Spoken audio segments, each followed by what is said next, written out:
Alhamdulillah wassalatu wassalamu ala Rasulillah wa ala alihi wa ashabihi wa man wala. Bapak-bapak, ibu-ibu, saudara-saudara sekalian, assalamualaikum warahmatullahi wabarakatuh. Malam ini kita ingin melanjutkan bahasan kita tentang malaikat dalam konteks hubungan malaikat. Banyak hal yang berkaitan dengan manusia yang dilakukan oleh malaikat. Yang pertama dulu yang kita mau angkat, ada pencatat amal, ya. Wa ma yalfizu min qaulin illa ladaihi raqibun atid. Ini pencatat amal yang populer, mau percaya boleh, tidak percaya tidak apa-apa. Yang populer ada di sebelah kanan satu, ada di sebelah kiri satu, ya kan? Yang di sebelah kanan namanya apa? Raqib. Yang di sebelah kiri atid. Mari kita lihat. Ini tinjauan tafsir. Itu ayat berkata raqibun wa atid atau raqibun atid. Raqibun atid. Itu satu atau dua? Kalau kita berkata raqib dan atid, maka ayat itu akan menyatakan raqibun wa atid. Tapi ini ayat berkata raqib atid. Raqib itu berarti mengawasi dan atid itu berarti selalu hadir. Berapa jumlahnya? Allahu a'lam. Jadi saya terus terang tidak tahu dari mana sumbernya itu ketika ada yang berkata, tetapi bahwa ada yang mencatat amal-amal setiap orang itu ada, dia selalu hadir. Itu ulama dari hadis, Hadis ini bukan hadis mutawatir, mau percaya boleh, tidak percaya tidak apa-apa. Hadis berkata bahwa itu malaikat yang mengawasi dan mencatat amal-amal manusia itu tidak pernah berpisah dengan manusia kecuali waktu auratnya terbuka. Jadi waktu dia hubungan seks tidak, waktu dia masuk kamar mandi dia tidak. Malu itu malaikat. Itu dulu ada riwayat lain lagi. Di hadis itu waktu Nabi Shallallahu Alaihi Wasallam pertama kali dapat wahyu. Itu kan beliau ragu kembali pada Khadijah, dihibur oleh Khadijah. Salah satu yang diucapkan oleh Khadijah, hai Muhammad, kalau kamu lihat itu malaikat, beritahu saya. Nah, katanya satu waktu Nabi lihat, oh ini dia datang. Terus Sayyidah Khadijah buka auratnya. Dia tanya, kamu masih lihat dia atau tidak? Dia bilang, dia enggak ada. Ah, itu malaikat. Kalau setan pasti dia senang. itu ya kan? Jadi dia tidak senang melihat itu. Itu juga ulama-ulama kita berkata, orang-orang yang sering senang membuka auratnya itu pasti tidak didukung oleh malaikat. Iya kan? Oke, kita ada lagi dalam hubungan dengan manusia pencatat amal ini tadi, raqib dan atid. Menarik bahwa karena tugasnya mengawasi, ini pengawasan ini juga. Mestinya pengawasan itu tidak mencari-cari kesalahan. Pengawasan itu tidak mencari kesalahan. Kalau perlu dia luruskan. Ada sementara sekarang orang berkata yang mengawasi lalu lintas itu sering cari-cari. Ya, itu bukan pengawas itu. Itu sebabnya, kita lihat, malaikat raqib atid ini belum mencatat kalau Anda berniat buruk. Belum mencatat. Niat buruk, dia tidak catat. Kalau niat baik, dia catat. Karena dia tidak bermaksud mencari kesalahan. Jadi jangan khawatir sama dia. Oke. Itu yang pertama kita catat, hubungan manusia dengan malaikat. Jadi Anda harus percaya bahwa ada malaikat yang mencatat amal-amal Anda. Apa dia di pundak Anda atau di ini, bukan persoalan. Soal percaya kan? Tidak ada menyatakan bahwa di sebelah kiri dan kanan, itu penafsiran. Oke. Ada lagi malaikat yang tugasnya memelihara Anda. Allahu Akbar. Ini baik, ini malaikat, dia pelihara Anda. Dari mana itu difahami bahwa ada malaikat memelihara? Allah berfirman, in kullu nafsin lamma 'alaiha hafiz. Ada satu orang, dia baru belajar setir mobil. Dia tidak mengerti begitu jalan di autobahn. Cerita ini di Jerman. Jalan di kan itu jalannya begitu mulus sama segala. Tiba-tiba dia harus berhenti. Dia masuk ke kanan, mestinya dia tabrak pohon. Mestinya. Tetapi bagaimana bisa sehingga dia tidak tabrak pohon? Atau kalau mau contoh yang lebih ini, anak kecil di pesawat, jatuh pesawatnya, dia tidak apa-apa. Siapa ini yang ini? In kullu nafsin lamma 'alaiha hafiz.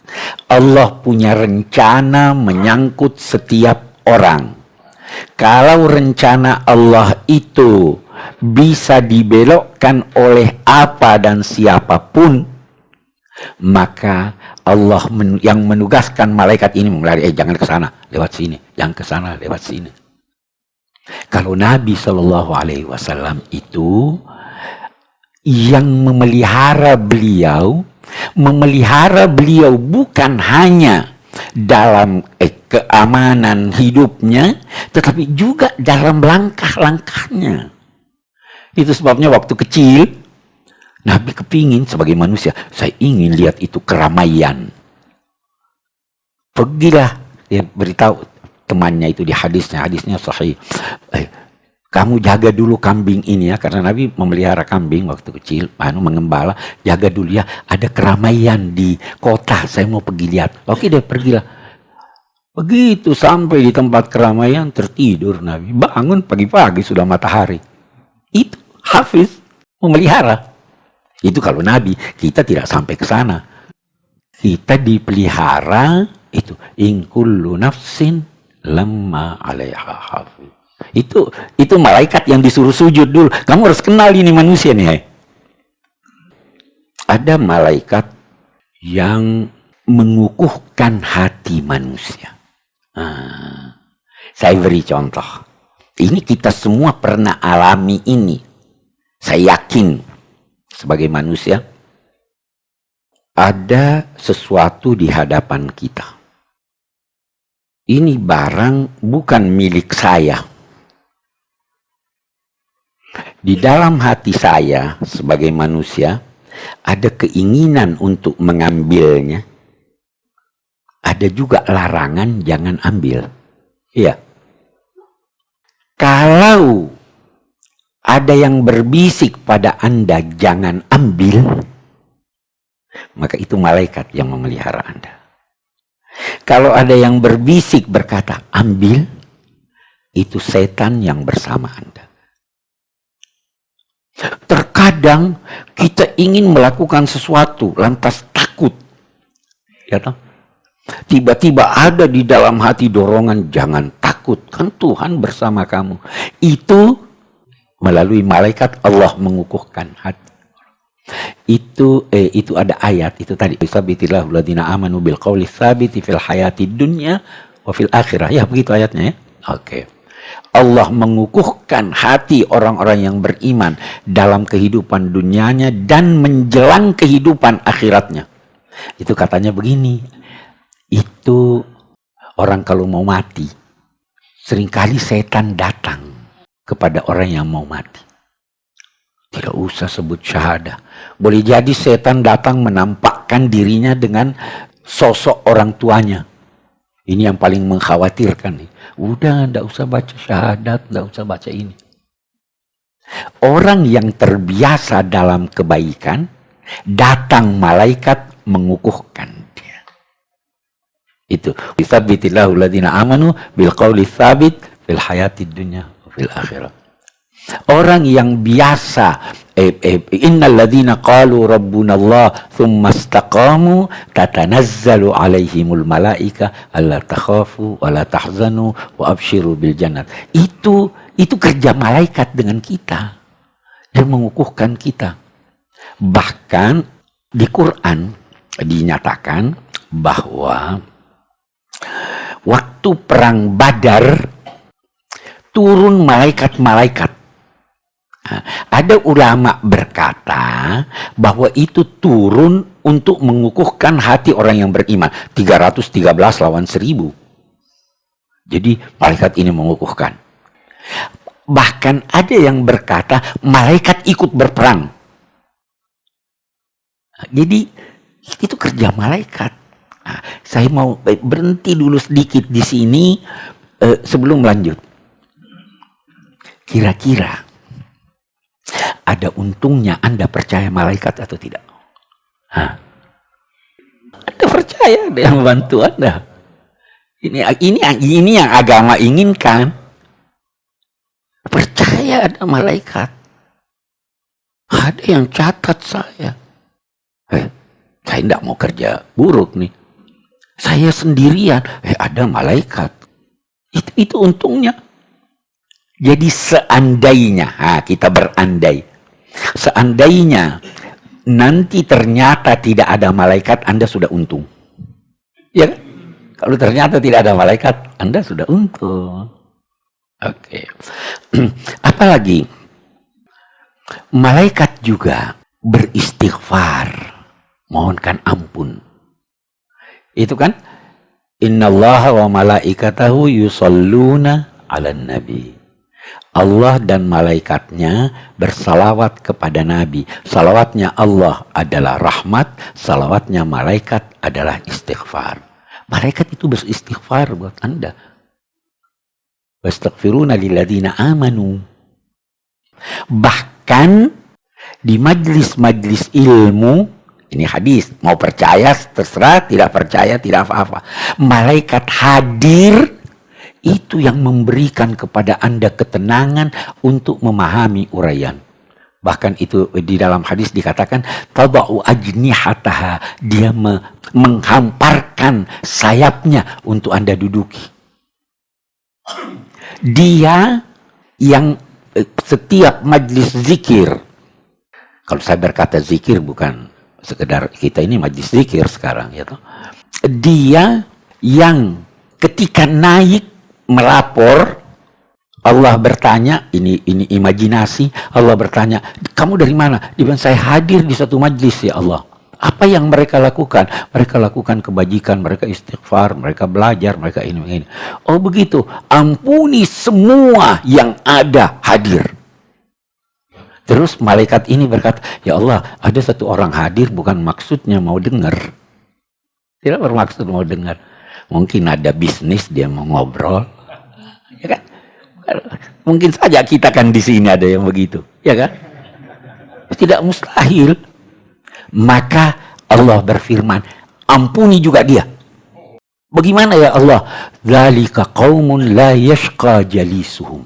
Orang-orang itu yang banyak itu tidak ada yang duduk bersama mereka yang memperoleh kesengsaraan. Itu kerja malaikat. Oke. Itu malaikat beristighfar. Kemudian ini ada malakal maut. Ada malakal maut. Malakal maut ini ayat-ayat Al-Qur'an yang berbicara tentang kematian itu terkadang menggunakan istilah malakul maut. Terkadang menggunakan istilah tawaffathu rusuluna. Dia diwafatkan oleh rasul-rasul kami, utusan-utusan kami dalam bentuk jamak. Terkadang dalam konteks kematian Allah berfirman kami mematikan dia. Nah, jadi begini, ada satu komandannya, tidak diketahui persis dari mana sumber penamaannya sebagai Israel. Ada kan malaikat Israel. Al-Quran tidak sebut nama itu. Tetapi dia itu dinilai sebagai komandannya. Kemudian ada pembantu-pembantunya. Itu sebabnya ayat lain berkata dia diwafatkan oleh malaikat-malaikat kami dalam bentuk jamak. Dia seorang diwafatkan oleh malaikat. Jadi banyak. Di sisi lain, Allah yang mewafatkan. Nah, jadi setelah dihimpun ini semua, kita bisa berkata bahwa dia bekerja atas perintah Allah. Ada komandannya yang diberi tugas dan komandan ini membagi tugas itu kepada anak buahnya. Malakal maut itu ada yang berhubungan dengan kita. Nah, malakal maut ini ada yang mencabut ruh dengan naza', ada yang mencabut ruh dengan diules-ules. Saya terus terang, akhirnya saya putuskan tidak menulis. Saya mau cerita sedikit. Saya sewaktu di Madinah, saya sampai pada tulisan di buku sirah saya tentang wafatnya Nabi. Saya menemukan hadis-hadis menyatakan bahwa Nabi mengalami sakratil maut. Saya tuh berhenti lama di situ. Apa betul tuh Nabi mengalami sakratil maut? Nabi berdoa, ya Allah, selamatkan saya dari sakratil maut. Tidak mungkin Nabi kena sakratil maut. Tidak mungkin tidak diterima doa Nabi. Tapi hadis-hadis itu berbicara tentang sakratil maut. Bahkan di hadis Bukhari, Nabi sebelum wafat beberapa saat itu berkata, aduhai sakitnya sakratil maut. Saya bagaimana ya, mau tulis itu bahwa saya ragu, saya takut-takut juga.